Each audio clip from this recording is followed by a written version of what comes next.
So let's start with introducing our panelists. As always, we have our president of the SSCCC on here, Gerardo Chavez. Give him a hand and wave.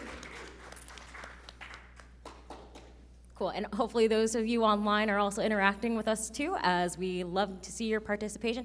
On my right, oh no, I have been out of the classroom for far too long. Right, your left. My right, your left, I do have Kim Harmon. Oh no, I'm so sorry. I've been on here for far too long.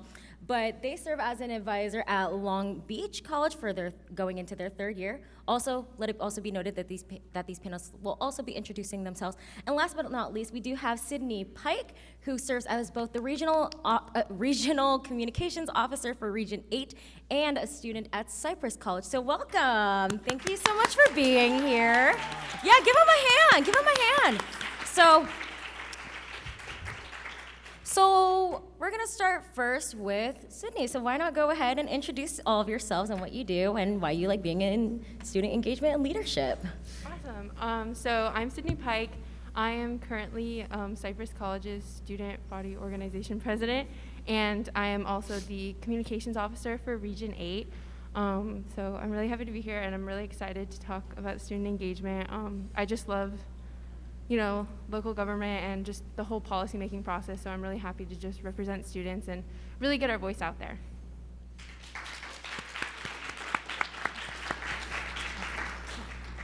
Hi, y'all. My name is Kim. I'm a student activities advisor at LVCC. My pronouns are they, them. I've been at LVCC, I'm going on my third year, and I advise both ASB as well as our interclub council. And so, I think it's a neat way to be able to collaborate with both groups, and as well as increase communication between clubs and orgs and ASB. But yeah.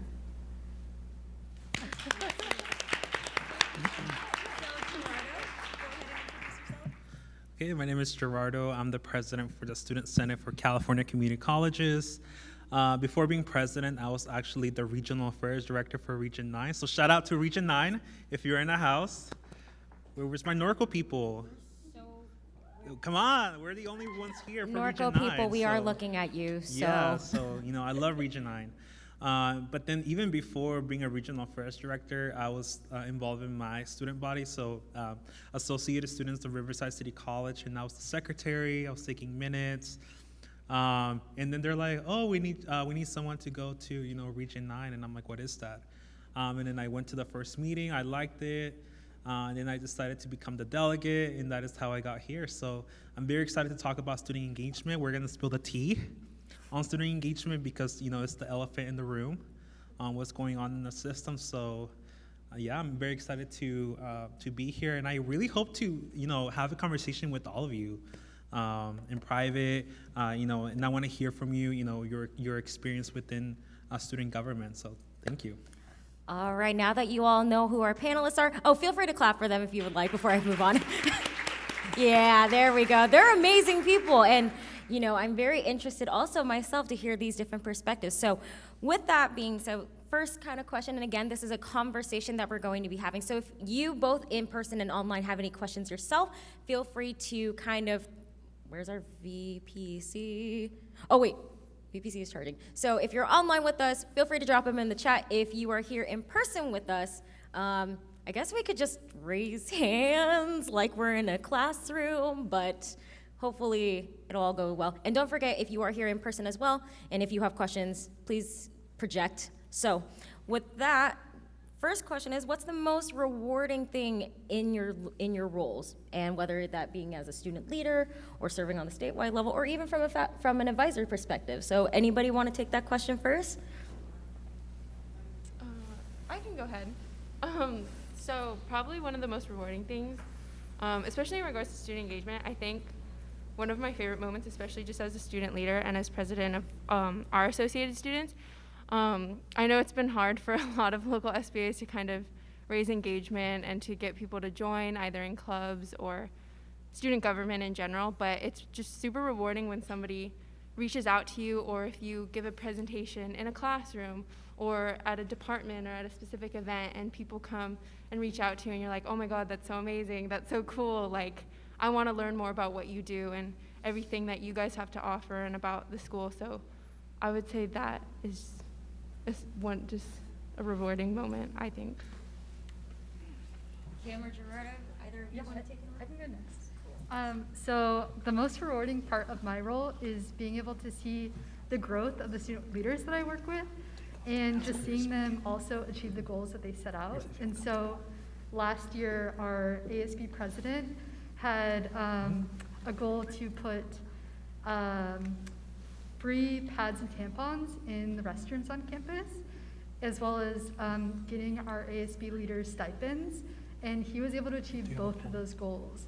And so just seeing how happy he was and how happy and excited the cabinet was and being able to like work towards something and actually achieve it at the end of their term is just like absolutely the most rewarding part of my job. Yeah. You want to take on that question next? Sure.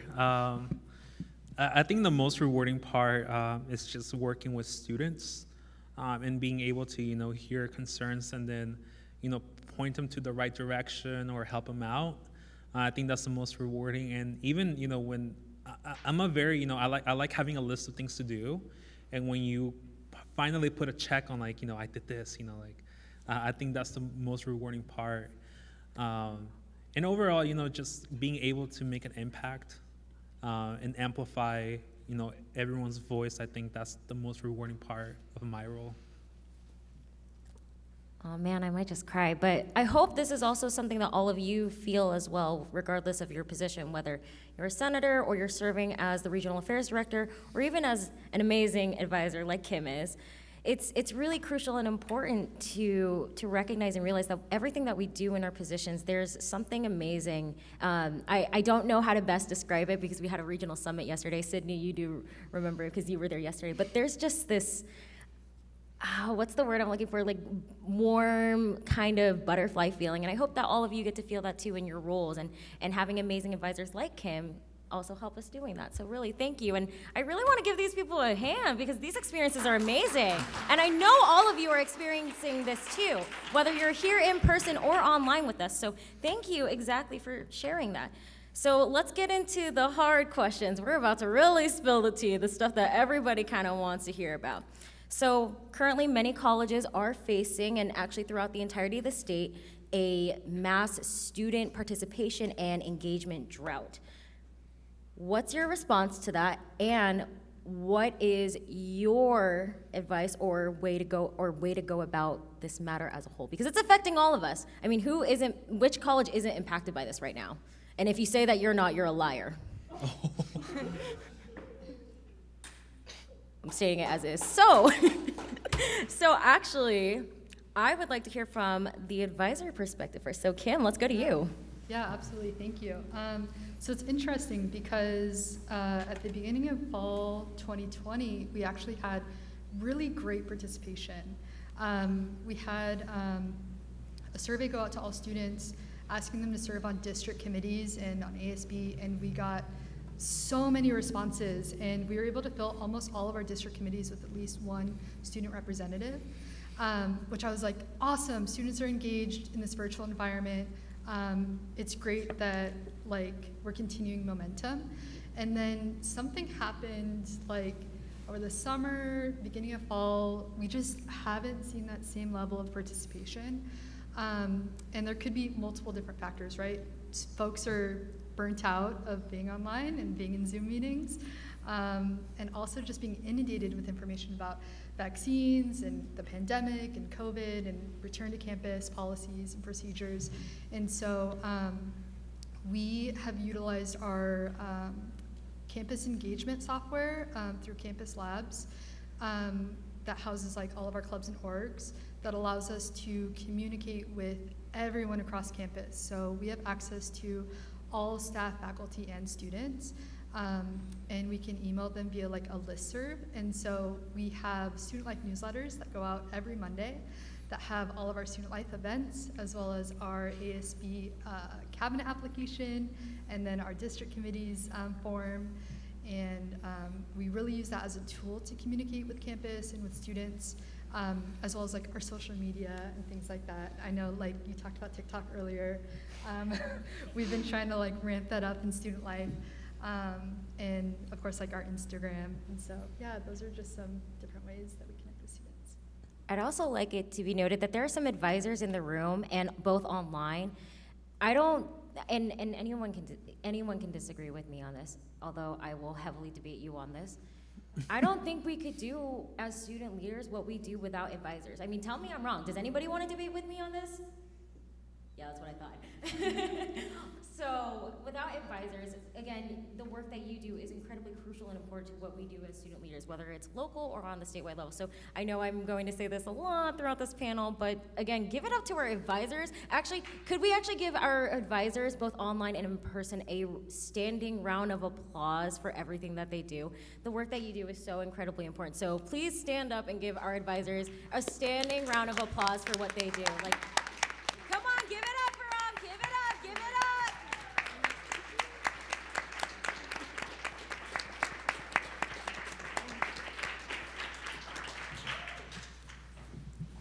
So there's an award for this too. Do you have a speech for the Academy? I'm just kidding.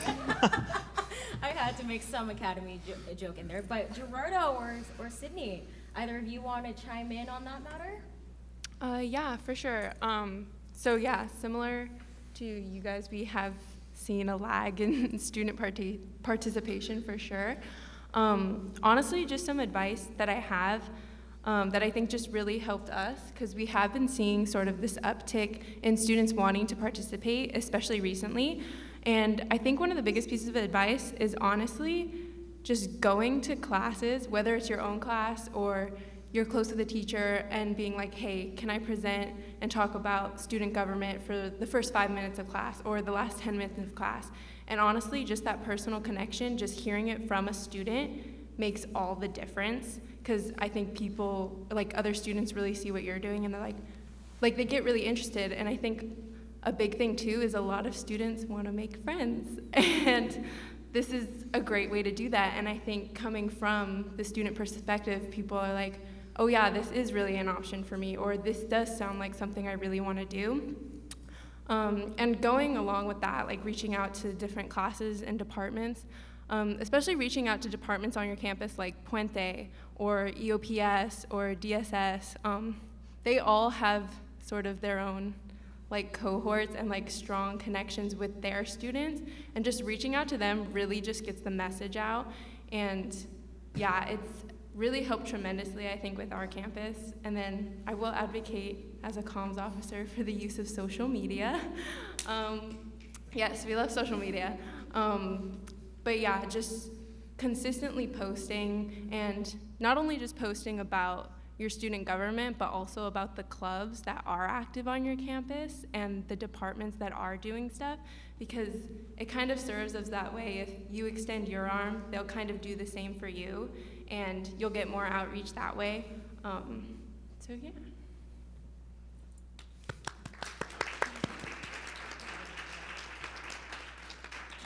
Yeah. First of all, I think we are heading towards a path that we're just tired of being in a pandemic. And I think we see that in our personal lives sometimes, just hearing the news, hearing the negativity.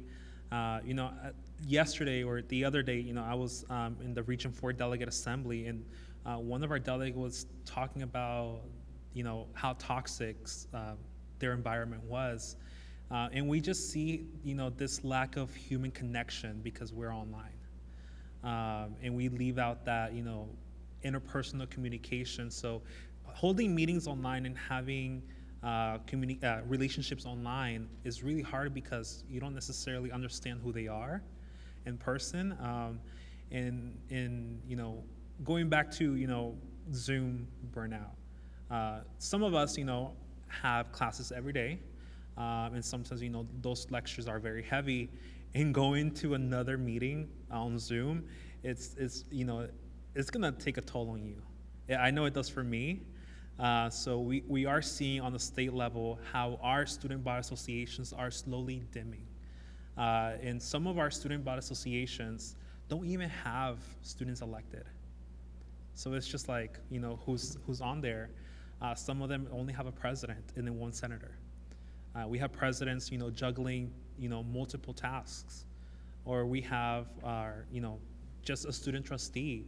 So, we're seeing so many different scenarios, but what everything has in common is just like the pandemic is just taking a toll on everyone. And we are on our third academic year in the pandemic. And many of us are asking, can I take one more year on this? Because it's a lot. It's a lot. So, the lack of, we just see like a lack of motivation. Even within our organization, like Region 5, Region 6, even Region 1, it's just so hard to get people to run for a position because there is just a lack of motivation to engage in online. And obviously there's so many different factors, but how can we alleviate the burden for our students? That's the question that we all have to ask ourselves. And really something that we saw with the pandemic is how, fear and intimidation can really, cripple the work that we're doing, but we can find innovative ways to reach out to our students. So never in my life did I ever think that a club rush can be in Zoom. When I saw that, my mind just blew. I'm like, whoa, like that is something I never thought I've seen before.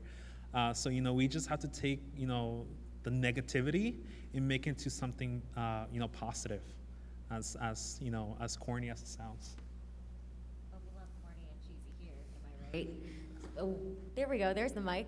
But we love corny and cheesy, and no option is crazy or insane. Like President Chavez said, if you gotta do it online, you gotta do it online. I'm pretty sure there's a saying out there on TikTok, and I'm gonna reference TikTok, when there's a will, there's a way, and just like that other saying, if he wanted to, he will. Something around those lines. I hope someone knows what I'm talking about so I don't look like I'm insane. But also there was a very important point that I want to go back to and also get Kim and Sydney's perspective on as well. And that's about Zoom burnout and mental health. During this pandemic, we have seen a uptick and rise regarding mental health and Zoom burnout. So let's be honest and frank, who hasn't gone through that? Who hasn't cried or broken down at one point? So for both of you, either Kim or Sydney can kick us off first. How do you cope with it? And from the advisor perspective, how do you help your students cope with it? And even for you yourself, how do you go and cope about it?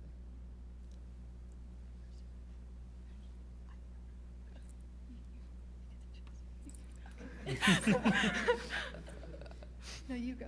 Okay. Anyways, yeah. So I've definitely had to deal with this. My students, obviously. I know, for me, I never require students to be on camera, and that's something that I also appreciate from my director. If I need to not stare at the screen and be able to just listen and then chime in when I need to. I would like that same flexibility for the students I work with as well. Also, they're allowed 2 absences a year, and so being flexible with that. And I always try to communicate at the beginning of the year. As long as you communicate with me, I'm flexible, and we'll make things work. And so if there's a meeting that you can't attend because you're just overwhelmed, or you just can't sit in another Zoom, we can find someone else, another student, to sit in that Zoom in your absence. And so always willing and able to work with them. Love that. Also, I purposely didn't have the mic so no one could hear that. So we'll go to Sydney for her take on it. Yeah, so as a student and a student leader, I've definitely experienced Zoom burnout, just with classes and then committee meetings and all the sorts. But I did like a point that Kim made about turning on your camera. I just think that's something important to address, because I do know there are a lot of students who are insecure about their home life, and turning their camera on can kind of be intimidating for sure. So just having that mutual understanding between you and whether it's your professor or your advisor or your student body, I think that's super important, and just having that communication's really key. And I think honestly, I won't lie, I'm not the best to give advice on how to cope with this. I'm still trying to figure that out myself. But because we can't decide on like whether it's in person or online, obviously it's on Zoom, but I think something really important is to just always change your setting, your environment. I think it's so important to just kind of move around and just like, you know, change your setting. Just otherwise you'll kind of just get in that lull of like you don't want to be here, you don't want to do this, and that causes a whole nother set of problems. But yeah, I think communication really is key. Sorry, there's a bug. But I think communication really is key with whoever is holding those Zoom meetings, and also just recognizing to really put yourself first, especially when it comes to mental health. Like if you need to recognize that you need to take a day off from a certain committee, or if you are feeling that burnout, that it is important to kind of just recognize that. Yeah, sorry, this bug. Gian, can you get it? Oh. Please. Yeah. Yeah. Is it working? No. Sorry, everyone. There's a fly up in here. So if anyone's the Karate Kid, can you Oh my please God. do something about it? I don't know what's going on over here, and it's kind of distracting how amazing our panel is. But with that being said, I do encourage those of you who are both in person and online to ask any questions. So if you have any questions additionally for our panelists, having heard their experiences, because they're over here sharing their stories with us in a very honest state, and I do want to appreciate and thank you for that, because this is the honest, brutal truth that no one really hears from both the side of the advisor and the student leaders. So really thank you, all three of you, for sharing this with us. This is, again, something that we don't hear enough about, and it's crucial and important that we bring to light. So there is a question that I did receive online, and that question is, in your opinion, what is the best way to get students with disabilities engaged with student government/student life, especially during the pandemic? So I'm going to refer this to Kim first to tackle it on. Yeah, that is, in your opinion, what is the best way to get students with disabilities engaged in student government/student life, especially during the pandemic? Yeah, absolutely. It's a great question. So I actually have a really great relationship with our DSPS office. I'm deaf in my left ear, and so I have like a very soft spot in my heart for deaf students at LBCC. And our coordinator of who helps our deaf students, her and I communicate almost monthly. And so just making sure that all of the events that we're putting on and the meetings we're having are accessible. And so we have an accessibility statement that we put on our flyers that state if you need interpreting services and things like that, who to contact. And yeah, we've also during our ICC meetings, we have a deaf club, and so there's almost always an interpreter at our ICC meetings, and we also use live captioning on our Zooms and things like that. So, yeah. Thank you for sharing that with us. And and for many of us here, I think that relationship is so crucially important to what we do. And it is also imperative that we recognize the very people and constituents that we serve. In the SSCCC, and it's something that President Chavez, and you'll hear many of us talk about, is our strides in diversity, equity, inclusion. We actually have a statewide committee that is chaired by our vice president, that is none other than Gian Gayatao, for diversity, equity, and inclusionary work. And it's something that we also look to our campuses to help us achieve. So thank you to Long Beach. Also, thank you to each and every one of the 116 colleges to do the exact same thing. So Sydney, Gerardo, who wants to tackle that? Who wants to take on that question regarding students who are disabled and getting engaged with their student bodies? I can take it. Yeah, I would say definitely similar to what Kim said. I feel like we're doing a lot of the same things, but reaching out directly to our DSS program especially, and sort of just getting in touch with students through there, but also ensuring and talking with them, making sure that we're staying up to date with everything to make all of our meetings and events as accessible as possible, which includes things like, I know we do like the closed captioning and things of that nature, but yeah.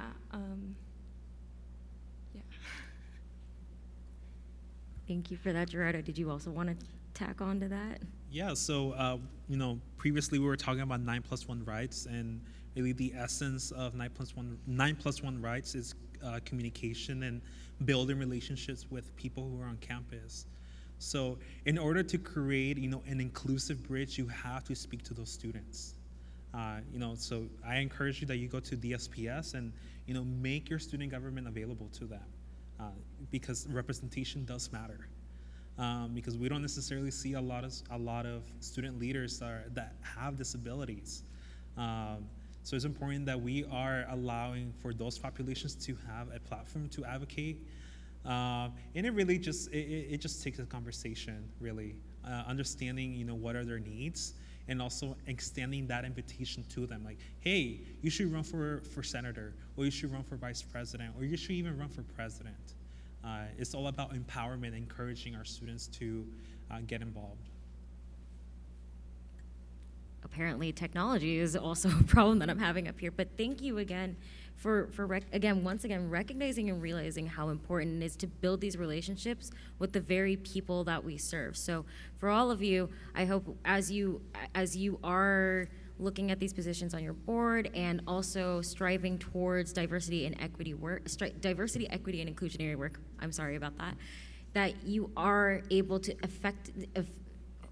truly yet effectively have a student at the table representing each and every one of you. So I hope with the answers that you've been given that there are ways that you can go and get these students on board and bring them on board and getting them excited, because I think that's also a really hard part too, is getting them excited. I mean, it goes into our next question, is what initiatives are each of you working on currently to get these students on board? And Kim, I'm going to go with you first because you did mention it earlier, and I know I'm not picking on you, I promise. It's just a lot of these questions.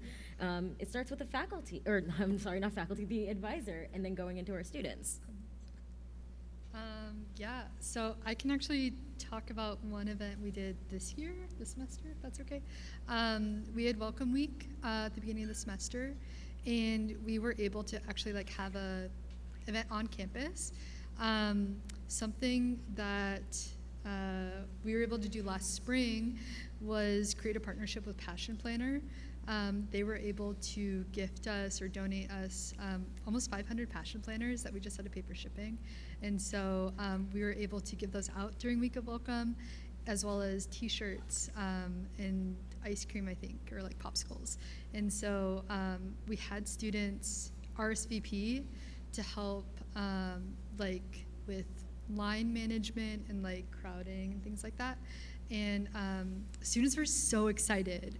And we before the pandemic happened, it was a struggle to give things away to students. And so just to see them happy to be able to get a planner and a t-shirt and some ice cream was so cool. And so we're planning to have more events like that throughout the semester. So yeah. So Sydney, Gerardo, do either of you have an initiative that you're working on? Because free stuff always works. By default, free stuff always works. Someone tell me I'm wrong, but it always works. I know I can attest to it. I always will never say no to a free t-shirt or two. So, I can take it. Yeah. I mean, who doesn't like free stuff, right? But within the SSCCC, it's really hard to give out free stuff because it's we have so many colleges and so many students. Imagine giving everyone a gift card. It would be millions and millions of dollars that we don't necessarily have, because our organization is barely at the beginning. We're barely receiving our funding. But something that we're doing on the state level is, first of all, we have professional development. And this is how we make our interaction exciting, and we create, these forums so we can, share information with you, get you empowered, and give you, any advocacy tools that we have at our disposal. Also, this year is very interesting because something that I established from the very beginning is, we have so many heritage months in the year, and so how can we celebrate, each heritage? So this month, we're still in Hispanic Heritage Month, and we were able to, put out some content on social media. And we did a few IG Lives, so shout out to the people who participated in IG Live, because, one of them, we talked with our chancellor, and we got her perspective on, what does Hispanic Heritage Month mean to you? And then another IG Live, we talked about Latin America, and we talked about like food culture. So those are the kind of like the conversations that we're having. And if you think about it, it's like watching The View, or like watching, some type of show, because students want to hear from students. And we're using a platform from the state level to make sure that we're having those conversations, and that we don't look like just some other boring organization, because we're not. And then we also have a lot of things planned for LGBTQ month, which started today.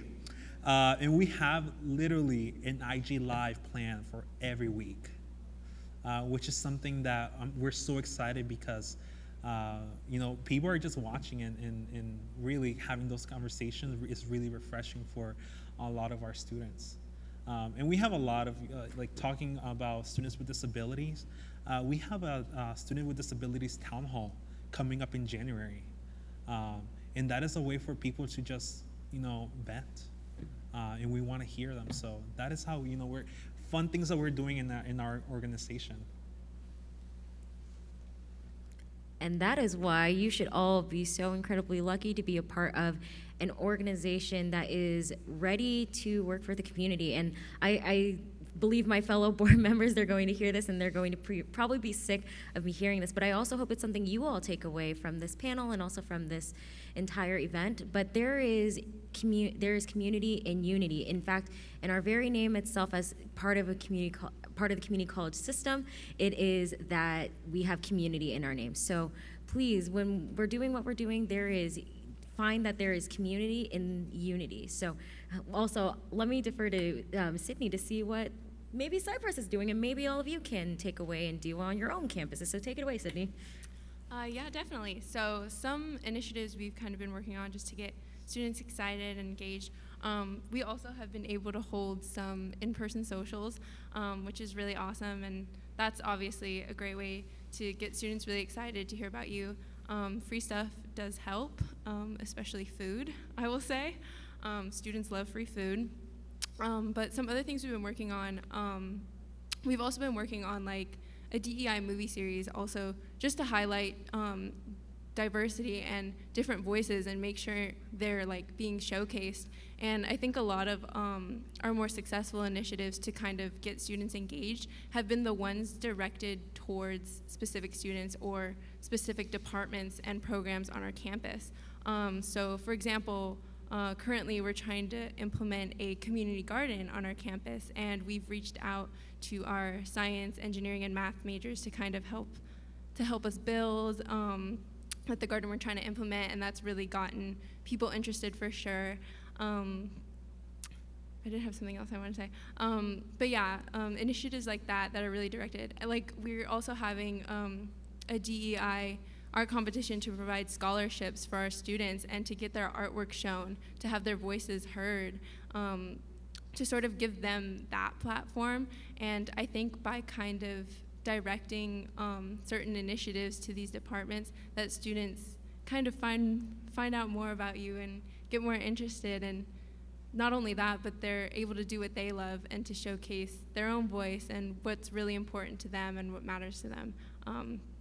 So yeah, I think that's super cool.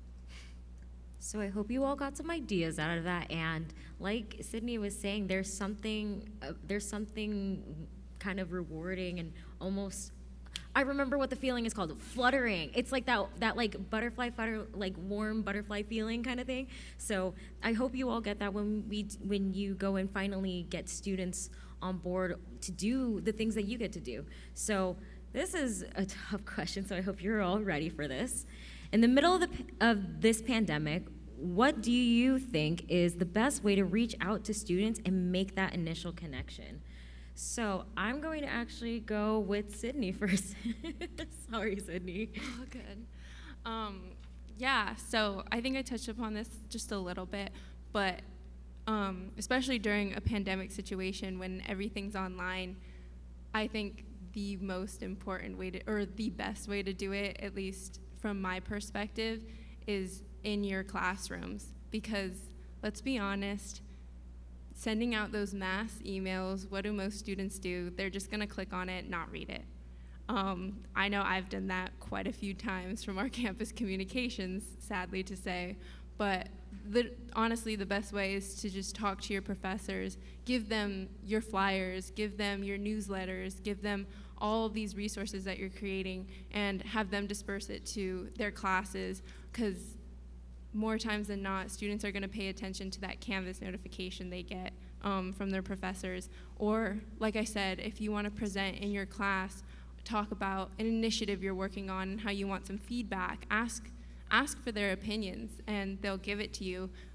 It's just a matter of finding that time and that space for it, and I think that classroom time is extremely important because they all have to be there.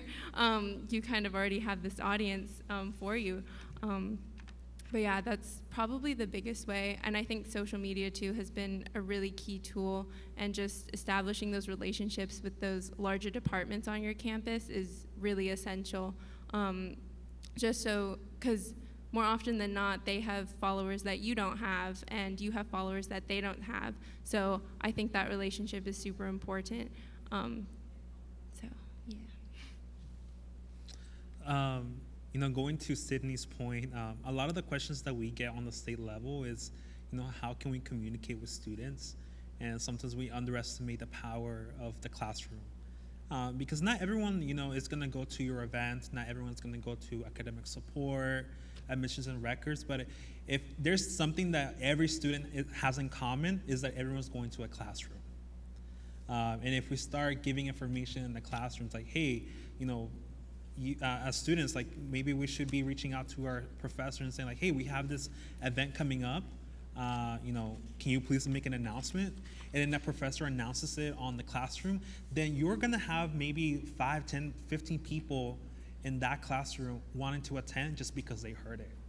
So that is how, you get the message across. You start with someone, then that person's gonna tell 5 people, and then those 5 people are gonna turn to 20. That's how it works. And honestly, be creative with how you're sending out, notices on events, social media. Like, don't let your social media go inactive. Do IG lives, do whatever it takes on social media to make sure that you're getting attraction, and let them know, let your students know that you're there for them, because social media is, the front cover of your student body association. That is the place where they see to look at your student government. And something that I keep in mind, as presidents, how we're gonna attract students. Well, first of all, we have to let them know that we are doing something, that we're not just sitting in meetings, and we're not just talking theoretical events, but we're actually doing something, and we're making sure that we are living up to our to the image that we're putting out there, because students want to be a part of something. A lot of students, they don't just want to go to classes. They want to be part of a club. It is human nature that we want to belong. And student government is the place where we can do that. So that is why we have to use social media. Thanks. Yeah, I agree with what all that has been said so far. I want to add Canvas pages. I know that our ASB is in the process of creating a Canvas page specifically for ASB. We have one like for student life and for the Interclub Council, but the next page we're creating is for ASB specifically, to have space to like meet who's a part of ASB, who are your representatives, how do you want your voice to be heard, what changes do you want to see made at LBCC to benefit you? Also, we have a strong partnership with our first year experience program, and we have like a summer bridge program that we just finished our 3rd year, and we have space during that program to really promote ASB and promote clubs and orgs and promote all of our student life sort of activities. And so tapping into those different programs, even like Sydney said earlier, like Puente, Umoja, and making sure that like all of these different student groups know of the opportunities available within ASB and how to get a representative from their groups part of ASB and helping to make better support systems for them. So, yeah. Mm-hmm. Also, something that I did want to know is what kind of culture you have in your student government. You know, be careful with cliques. That's something that, you know, not everybody wants to talk about, is because if people start seeing cliques, people don't necessarily, you know, want to be part of it because they're gonna think, oh, you know, am I just gonna be, you know, pushed aside, or, you know, how am I going to interact with people? Am I gonna get along with people? Are they friendly? So, as leaders, we have to make sure that we are making ourselves available to everyone. Actually, you know, your actions really do speak on behalf of your student government, and that is why, you know, it's great to be friends. But it's that click component sometimes that really, you know, turns people away. And, you know, I've seen it in the state level and the local level, how that could, you know, really create a toxic environment. And, you know, there's so much toxicity going around the globe that the last thing we want is to be part of a toxic club. So making sure that, you know, you're creating a friendly environment, that's also going to attract people to join student government. So again, to our panelists, thank you all so much for sharing these, oh my gosh, I can't even find the word for it, but these tidbits in order to help our students during such a crucial time. Again, I can't emphasize enough, and I will preach it to the clouds and the heavens above, but this is an unprecedented time where student leadership is needed now more than ever. I will not stop saying that, and everyone here will also probably say something similar, just in different wording. But more than ever, students, it's time to rise up and lead forth in this change that we are part of, because we can't do it without you. As student leaders, student is in our name, so we can't do what we do as student leaders without students itself. So our last and final question that we're going to get to also is kind of tough. So I'm going to go to you first, Kim, when I ask this. But the first question is, or I'm sorry, not first question, this is our last question. Our last question is for this session is, have you had to deal with professors who try to require students to turn on their cameras in class from Zoom? Tough one, right? Yeah. So students have shared this with me. And I encourage them to always talk to the professor and really not challenge, but share with them an alternate perspective of like why that could be problematic. And yeah, and just sharing your experience with them and how like just because my camera's off doesn't mean that I'm not engaging, but I'm also taking care of myself while trying to consume the information that you're trying to convey in whatever it is. So, yeah. Yeah, so as a student, I've definitely had to deal with this. Similar to what Kim said, just that communication is so important, and really just explaining why you can't or why you would prefer not to possibly. I do want to stress also that it is important to understand the professor's perspective as well. I know it also must be hard for a professor to teach how many classes with like 30 plus black screens. So just to be aware of that, and to, if you can't, just to find that kind of happy medium. And I will say something that has helped, if you can't turn your camera on or you prefer not to, those emoticons, professors do really love them, and they love to see that you're at least interacting in some way, whether that be through those or the chat or some form. But yeah, I've definitely had to deal with this. And yeah, so definitely just the communication aspect. Just email them, set up a private Zoom with them to just kind of explain your situation for sure. Yeah, fortunately I haven't had a professor who has required me, or else I would be like, nope. I'm like, nope, not with me. And it's not me trying to challenge their authority. It's because sometimes, sometimes we're eating.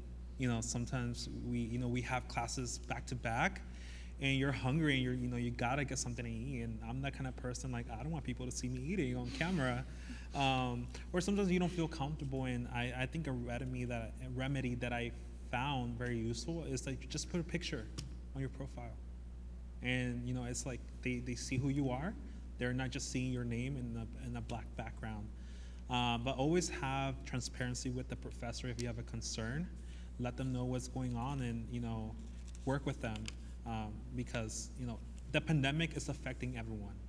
Yes, it's affecting dramatically to our students, but also faculty, because there's nothing worse than speaking and teaching to a crowd of black screens. It's very somehow you lose motivation, and you start making narratives like, oh, they're not engaging.